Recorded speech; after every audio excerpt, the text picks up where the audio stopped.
Welcome to Mac Falls, one of the breathtaking waterfalls along Mpumalanga's iconic Panorama Route.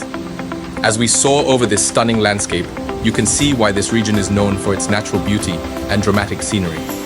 Nestled among dense indigenous vegetation, Mac Falls is fed by the Mac River, which carves its way through the highlands before taking a spectacular 65-meter plunge into the gorge below. Interestingly, this was once a single waterfall, but during the gold rush of the 1800s, Scottish prospectors, hence the name Mac, dynamited the rock to reach gold, splitting the falls into the twin streams we see today.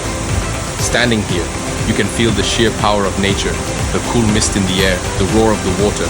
It's truly mesmerizing.